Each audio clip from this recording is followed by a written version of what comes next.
Let's go with this.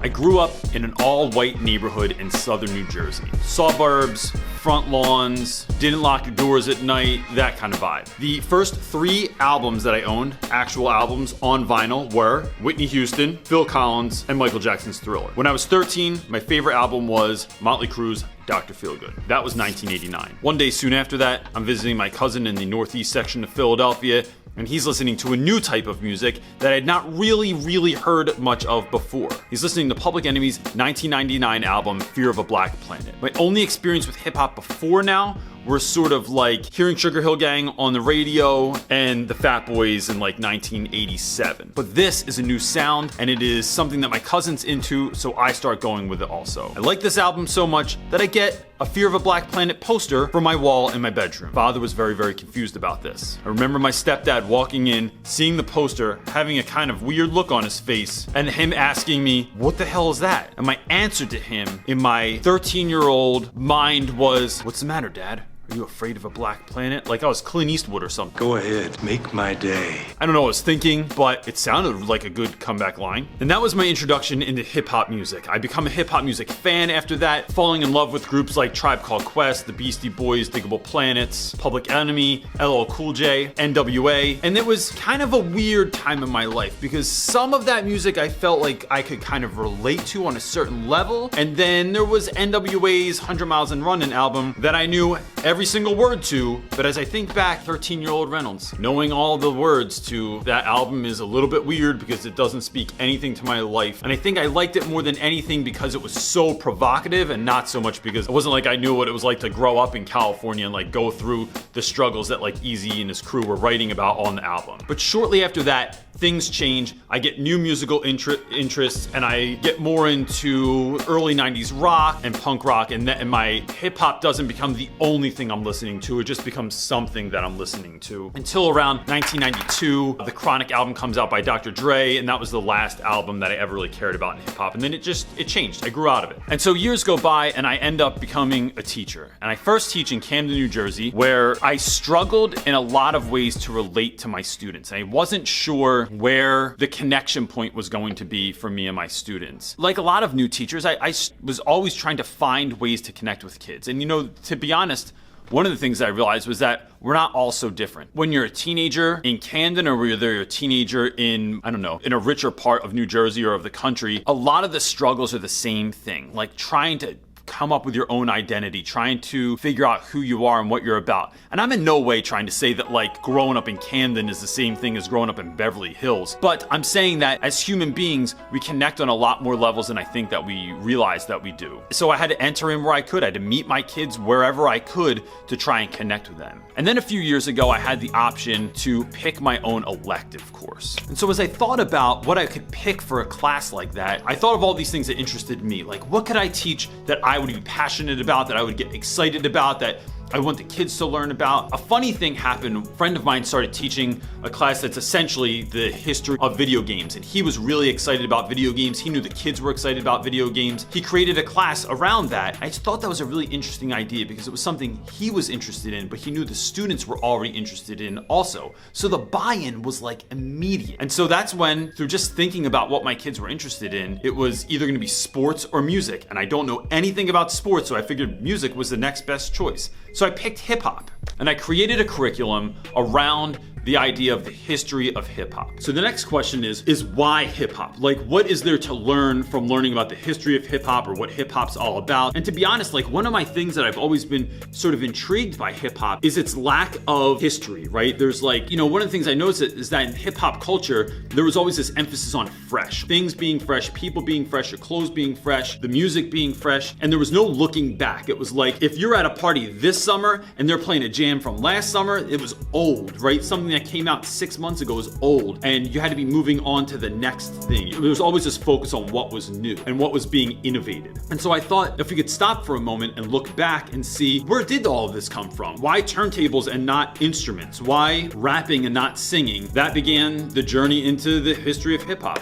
And so a quick overview of my class, which is poetry and hip hop, which is essentially the history of hip hop. We talk about the 4 main tenets of hip hop: DJing, MCing, breakdancing, and graffiti art. And so the way that class is sort of structured is we spend time looking at the history of hip hop and how Saul Williams said, whereas break beats have been the missing link connecting the diasporic community to its drum-woven past. How dance during the time of slavery was meant to keep the memory alive of where you came from so people wouldn't forget who they were and just go on to become something else, a people without a history. We talk about things about how Jay-Z talks in his book about how when music was being taken away from schools, that instead of just lamenting that fact, the kids took the one thing that was musical in their home, their record players, and they created a way to make music from that. How DJ Kool Herc, living on Sedgwick Avenue in the projects, was the first person to figure out a way to keep that breakbeat, that groove in the middle of the song going by going from one record to another. We talk about MCing come from this idea, from ciphering, which comes from this idea of putting down other slaves during times of slavery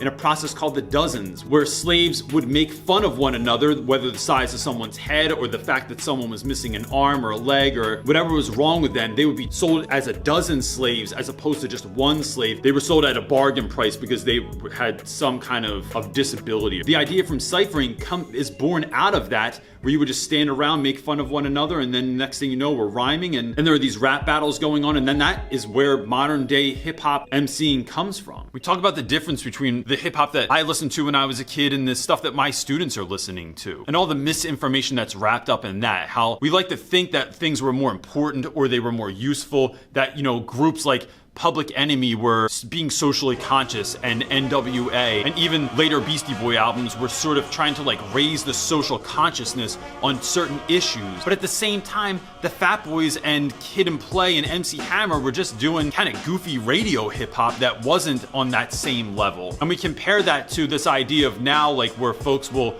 try and say that like today's hip hop is just trash, and we're kind of throwing the baby out with the bathwater, which is a really weird metaphor. I mean, who comes up with metaphors that are so popular that we're talking about babies getting thrown out? Anyway, what I'm trying to say is folks will look at artists like Drake or Lil Uzi and dismiss them and dismiss hip hop, but then we're not really listening to the words of Kendrick Lamar and Eminem and all of these other artists that are trying to actually say something with what they're doing. So then we break down graffiti art and we talk about where it came from. We talk about how graffiti art actually originated in Philadelphia by this guy named Cornbread and how it spread all over the world. We go out and we go on trips to look at graffiti art all over the city, and we talk to different artists.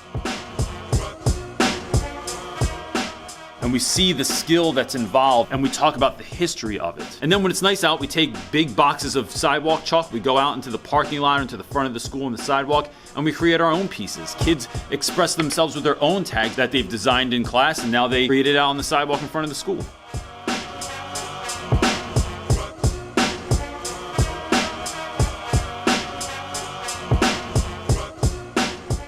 And then every Friday, when the kids get brave enough, there's a cipher. All Friday, that's all we do in class, is we have rap battles every week. There are certain rules, certain things you're allowed to talk about, certain things you're not allowed to talk about. Sometimes I'll challenge kids with certain topics. Sometimes we can get DJs to come in. Sometimes kids bring their own beats in. Sometimes kids will perform their new mixtape in front of the class. There's a lot to learn in this, and there's more reasons that I'm going to go into right now as to why this is important. But I think the main reason I picked to teach hip hop is this. As teachers, it's really, really easy to look at the classics and to think that that's where most knowledge needs to be derived from. That we put so much importance on things like The Crucible or The Scarlet Letter or Lord of the Flies that we forget that what we're trying to do is hook the kids. Like every good song and every good persuasive essay, there needs to be that hook in the beginning that captures the attention of the person you're trying to persuade and then pulls them in. And teachers should act the same way.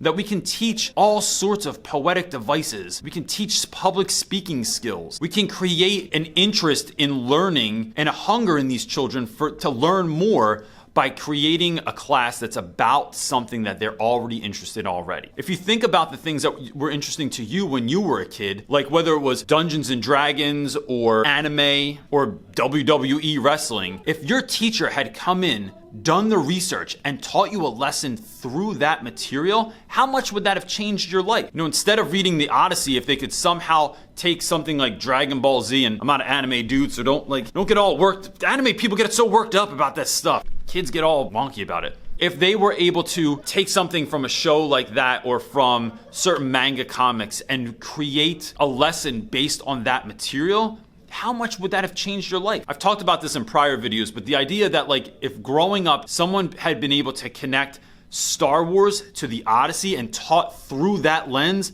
I would have been way more apt to listen in. I would have been way more interested in whether Odysseus was going to get home because I would have been connecting his journey to someone like Luke Skywalker's. And as a teenager, that would have just changed my whole life. So as you're planning for the rest of the year, keep in mind, what are your students already interested in? And this doesn't have to come from a place of you trying to be cool or you trying to be down. I haven't been cool since like 1995. Teaching hip hop is not about being cool, it's about being relevant. I realize how preposterous it is for a kid that grew up in a neighborhood like where I grew up to teach at a school that I teach, to try and teach kids through hip hop. It's ridiculous, it's absurd. It makes no sense on the outside, but I don't care what's on the outside. It's what's happening inside the classroom that actually matters to me. It's the fact that I'm actually willing to make an ass out of myself for my students, to try something new. I love when teachers are trying to do crazy stuff that doesn't seem like it makes a lot of sense because they're trying to reach their students. And at the end of the day, that's all we want to do, is reach our students so we can help them go from where they are to where they could be. To take something that wasn't interesting before and to make it interesting now. To help kids realize what that music is that they're listening to and where they come from and where that music comes from and how that relates back to who they are today. And that's it. Guys, leave your comments in the section below. I'm interested to know, like, what are you working on with your students that's of interest to them already and that you had to kind of learn about, or that what lens are you teaching your students through? That's it, guys. Peace.